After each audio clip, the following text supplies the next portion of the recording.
Hello, I am Dr. Purushottam. I am an interventional cardiologist at Sitamarhi Bihar.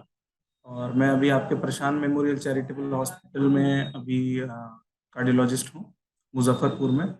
आज का हमारा विषय है बात करने का हाइपरटेंशन। जैसे ही आप ये वर्ड सुनते हैं हाइपरटेंशन, तो पहला ख्याल आता है आपके मन में कि बीपी का बढ़ा हुआ है। बीपी क्यों बढ़ता है? बीपी के बढ़ने के बहुत सारे कारण हैं। आमतौर पे ब्लड प्रेशर, जिसको हम लोग हाइपरटेंशन बोलते हैं, यूरोपियन सोसाइटी ऑफ कार्डियोलॉजी बोलती है 130/80 मिलीमीटर ऑफ मरकरी से अगर ब्लड प्रेशर ज्यादा है तो उसको हाइपरटेंशन में ग्रेड किया जाता है। अमेरिकन हार्ट एसोसिएशन बोलता है 140/90 से अगर ज्यादा है तो उसको हाइपरटेंशन ग्रेड किया जाता है।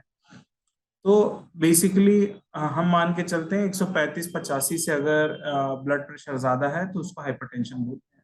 हाइपरटेंशन होने का कारण क्या है? धीरे धीरे जैसे जैसे आपकी एज बढ़ती है, आपकी जो धमनियां हैं, जो रक्त वाहिनियां हैं, उनमें कोलेस्ट्रॉल का जमाव होता जाता है, वो मोटी होती जाती हैं, उनमें रेजिस्टेंस होता जाता है और धीरे धीरे आपका ब्लड प्रेशर बढ़ता जाता है।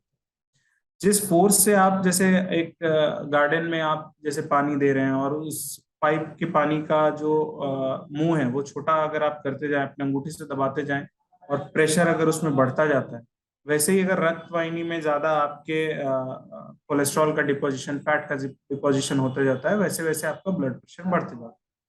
अब ब्लड प्रेशर दो तरह का है। एक प्राइमरी एसेंशियल हाइपरटेंशन जो कि एज रिलेटेड है, कभी आइसोलेटेड सिस्टोलिक हाइपरटेंशन जैसा प्रेजेंट कर सकता है, जिसमें कि आपको एथेरोस्क्लेरोसिस या कोलेस्ट्रॉल ज्यादा हो गया उसके वजह से। आइसोलेटेड डायस्टोलिक हाइपरटेंशन इन यंग एडल्ट्स में हो सकता है, जो कि मोस्ट कॉमनली मिडिल एज लोगों में होता है।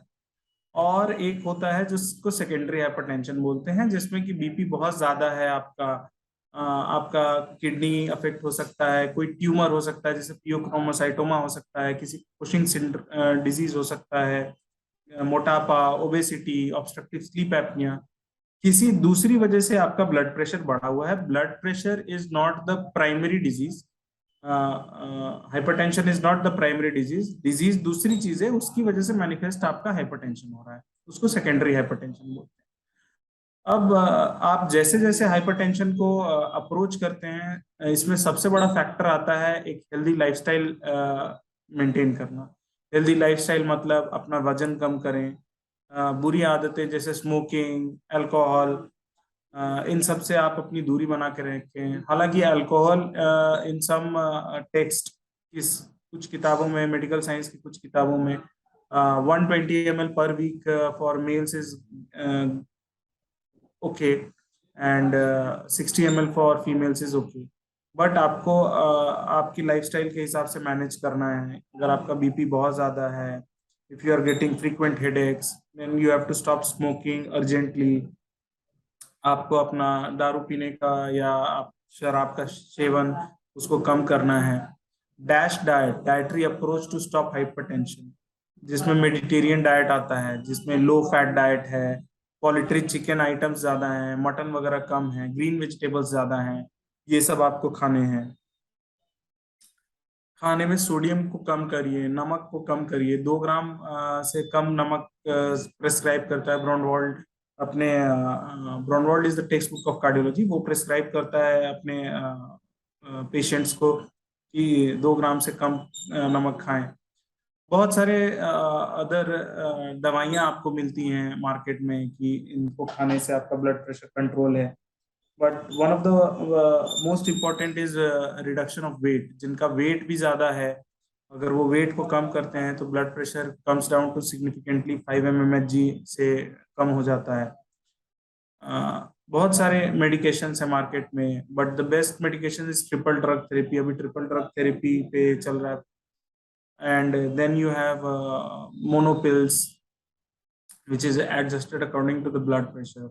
अदर आपका रीनल डीनर्वेशन थेरेपी, जो कि एडवांस थेरेपी है कि आपके किडनी का जो नस है जिससे कि आपको रेनिन का सिक्रीशन है, उसको अगर बंद कर दिया जाए तो that is for advance level.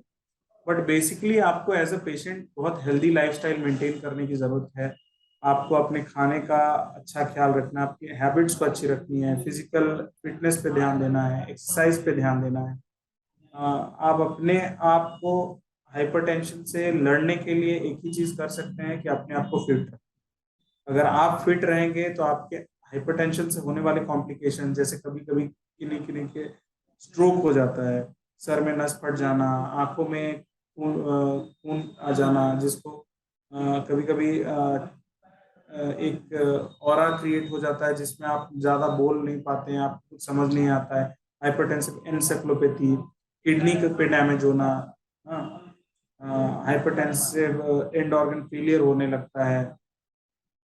तो इन सब को मैनेज करने के लिए बेसिकली आपको बीपी बढ़ने नहीं देना, अपनी दवाइयाँ रेगुलर खाइए, अपने कोलेस्ट्रॉल को मैनेज कीजिए, अपने लाइफस्टाइल को मैनेज कीजिए, डैश डाइट फॉलो कीजिए। Dash diet is dietary approach to stop hypertension.